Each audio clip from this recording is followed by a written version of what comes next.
आपका स्वागत है। मैं हूं दीप्ति थापा।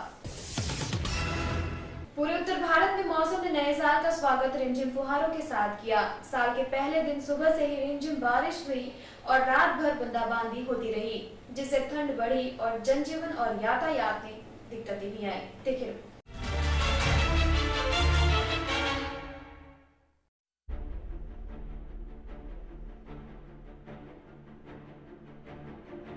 पूरे उत्तर भारत में मौसम ने नए साल का रिमझिम फुहारे के साथ स्वागत किया।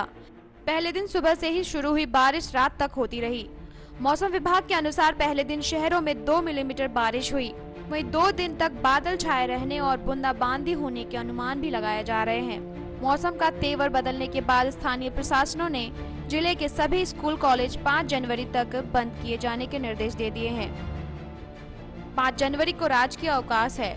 अगर मौसम ठीक रहा तो 6 जनवरी से स्कूल कॉलेज खुल जाएंगे। लेकिन मौसम विभाग ये भी अनुमान लगा रहा है कि 5 जनवरी से ठंड बढ़ सकती है और कोहरा फिर दस्तक दे सकता है। देखिए, सर्दी तो जरूर वापसी करेगी क्योंकि अभी सीजन है, जनवरी फरवरी विंटर मंथ होता है। वहीं बिगड़ते मौसम और लगातार बारिश होने के कारण गणतंत्र दिवस की तैयारियों में अड़चने आ रही है। ब्यूरो रिपोर्ट, आमने सामने न्यूज। किसी की जान की परवाह किए बिना कोई हत्या कर जाता है और उसका कोई अता पता नहीं कि हत्यारा कौन है और किस कारण उसने कत्ल किया।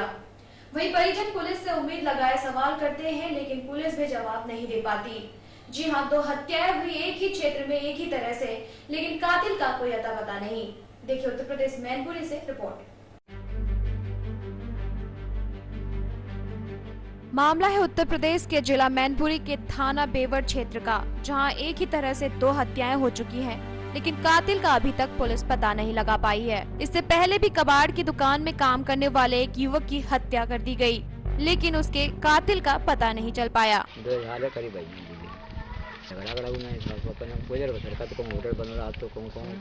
उसी तरह ग्राम भिलवंत निवासी ब्रिजभान की हत्या हुई, जिसका शव होंडा एजेंसी के सामने पड़ा मिला जब पुलिस की नजर उस पर पड़ी, लेकिन कातिल का कोई अता पता नहीं है।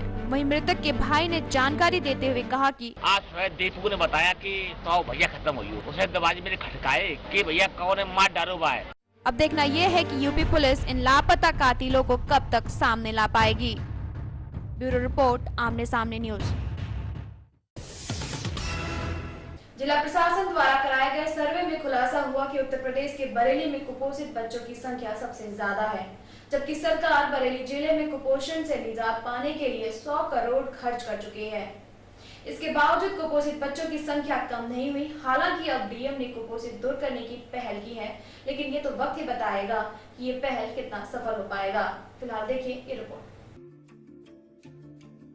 उत्तर प्रदेश के बरेली जिले में पोषण पुनर्वास केंद्र का उद्घाटन किया गया।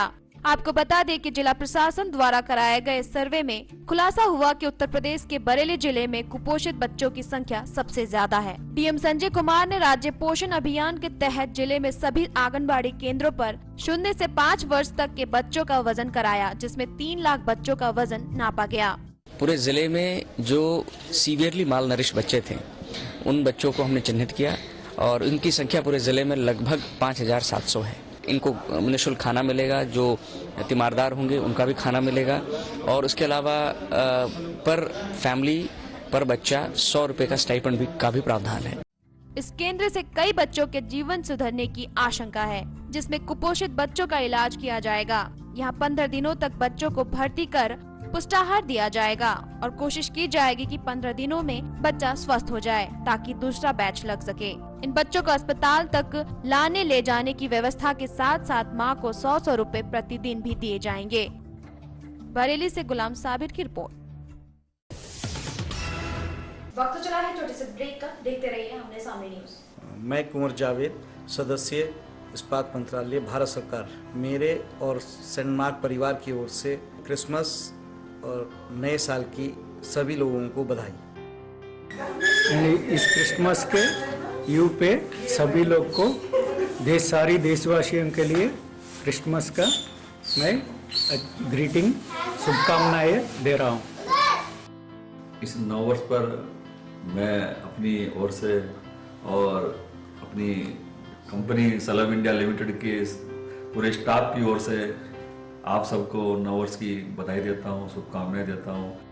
मेरी ओर से देश प्रदेशवासियों को क्रिसमस पर हार्दिक शुभकामनाएं। हमारी तरफ से एवं हमारे परिवार की तरफ से saint Andrew church, saint John church की परिवार की तरफ से सभी देशवासियों को क्रिसमस की एवं नववर्ष की हार्दिक शुभकामनाएं। आने वाले नए साल के लिए इसी तरह से सभी समाज के सभी नागरिकों को, हिंदू, मुस्लिम, सिख, ईसाई को बिल्कुल हृदय की गहराइयों से लख लख बधाइयाँ।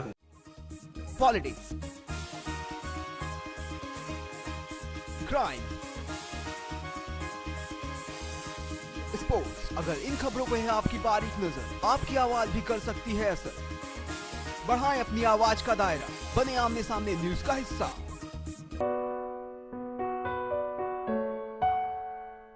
ये रिया है। उत्तर प्रदेश की राजधानी लखनऊ में सपने के आशियां को बुनती रिया हमेशा की तरह अपने दफ्तर जाने के लिए रवाना होती है। रिया की आंखों में भी तरक्की के आसमान को छूने की ख्वाहिश है।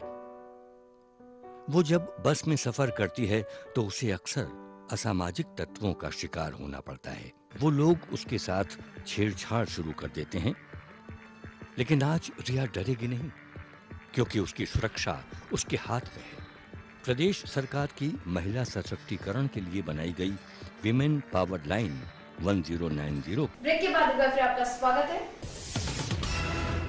नए साल में भारत की क्रिकेट टीम ऑस्ट्रेलिया में है और वहां के प्रधानमंत्री के साथ अच्छा वक्त बिता रहे हैं, जहां टीम के सभी खिलाड़ी फोटो खिंचवाते दिखे, लेकिन पूर्व कप्तान महेंद्र सिंह धोनी गायब रहे। देखिए रिपोर्ट।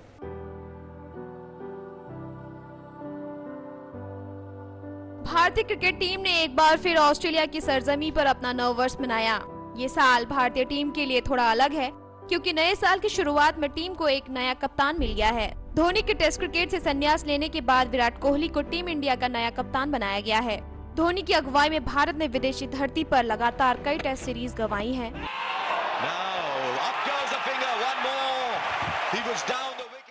लिहाजा कोहली अब टेस्ट क्रिकेट में भारत की अगली उम्मीद होंगे। नववर्ष के उपलक्ष्य पर ऑस्ट्रेलियाई प्रधानमंत्री टोनी अबॉट ने नववर्ष पर भारतीय क्रिकेट टीम को दोपहर की चाय पर बुलाया था।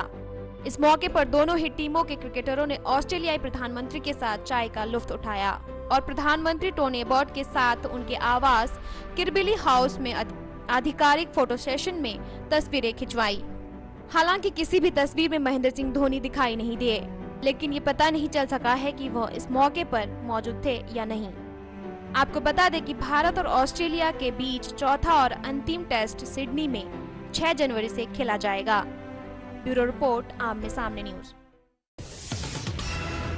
अजय देवगन यूमी और हम के बाद अब एक और फिल्म में अपनी डायरेक्टिंग को आजमाने वाले हैं। गौरतलब है कि फिल्म में अजय हॉलीवुड अभिनेत्री को लेने की सोच रहे हैं, लेकिन अजय के प्रस्ताव को हामी नहीं मिली है। तो चलिए देखते हैं फिल्म से जुड़ी कुछ बातें।